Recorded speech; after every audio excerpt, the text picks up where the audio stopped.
Wow, what a game. I mean, it 2-1 going into the third. I never would have thought it ended up 7-4. But I think you saw from both teams what happens with the excitement of the NCAA tournament, the excitement of being a league champion. And personally, I'd like to congratulate them. I mean, we were in their shoes last year, and you listen to their whoops and hollers, and it's a great feeling for them. And I think it's something that you want to remember as a champion, but you also want to remember as the runner-up what that feels like. And my first thoughts go to the tournament here, where you have the 1, 5, 6, and 7 seeds. And I know last year, because we were in the tournament, the league champion from Atlantic Hockey will arrive in the NCAA tournament prepared to take on anybody. And I think we have a great champion in Robert Morris, and they will represent our league well. Questions for the student athletes? Chris and Rob, in the third period, you guys would get a goal, and then next shift, it seemed like, it's just a matter of seconds when they answered. Can you just talk about that third period and those momentum shifts and maybe what was happening there? Chris, you want to take that one first? Yeah, I mean, it's obviously a weird period of hockey. It's not often you see something like that. Every time we'd get the edge and think we were about to make our comeback, they'd turn around and do the exact same thing. So it was hard. Every time we thought we were up, we were back down, but that's just a credit to their team. They kept fighting back just like we kept fighting back, and that's what you got to do to win the championship. Ralph? Just based what off Chris said, I can say the same thing pretty much, that we thought we were coming back, but the depth of the league shows that some nights is harder than other nights, and we're just on the wrong side of the puck tonight, I guess.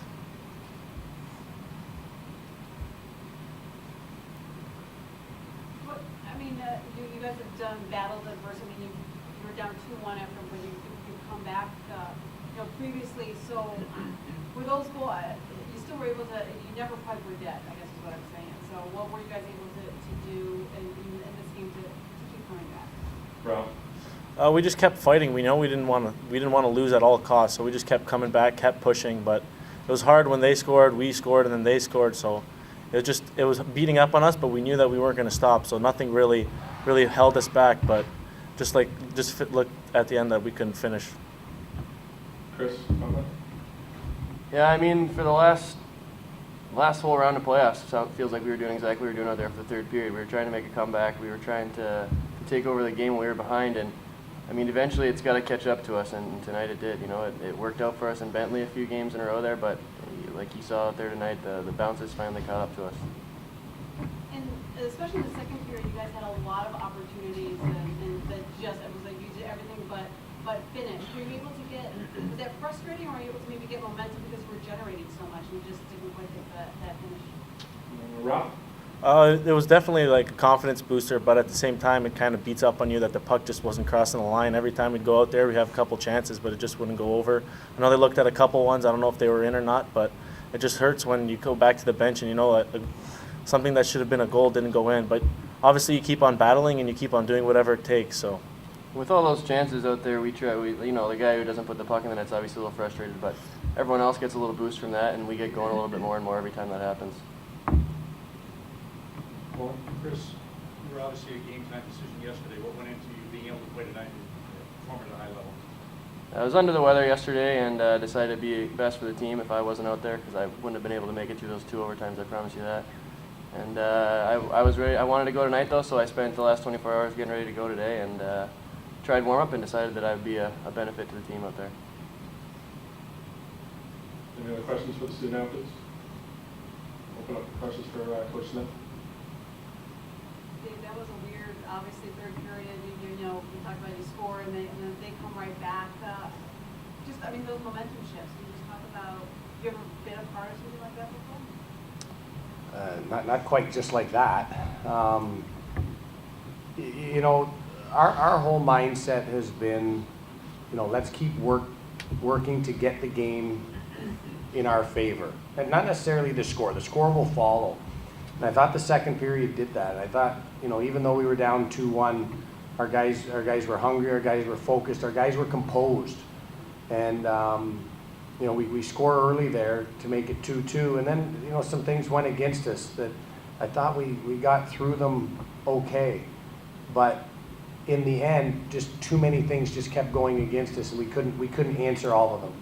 And, you know, our season, our first meeting was 208 days ago. And we put that number, and every day in practice, the guys changed the number. How many days left until tonight?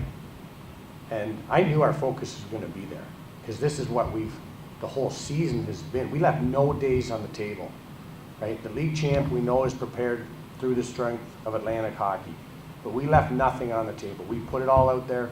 7 seniors, you know, gave everything they had. I think we saw the heart of a champion, and we just weren't able to get it done, but it was a valiant and great effort. Any other questions? Dave, you were a program that voted players in the NHL. Cody got you 3 times tonight. Is he at that level, would you say? Well, I can't, as of now, the NHL doesn't pay me to scout. But I can tell you, as the coach on Canisius' bench, Cody Wido was the best player in this tournament. He was the most dangerous when he had the puck, not only tonight, but in last night's game. I mean, the shorthanded breakaway, he's an electric player with dynamic skills. And he was, I thought, very worthy of the tournament MVP.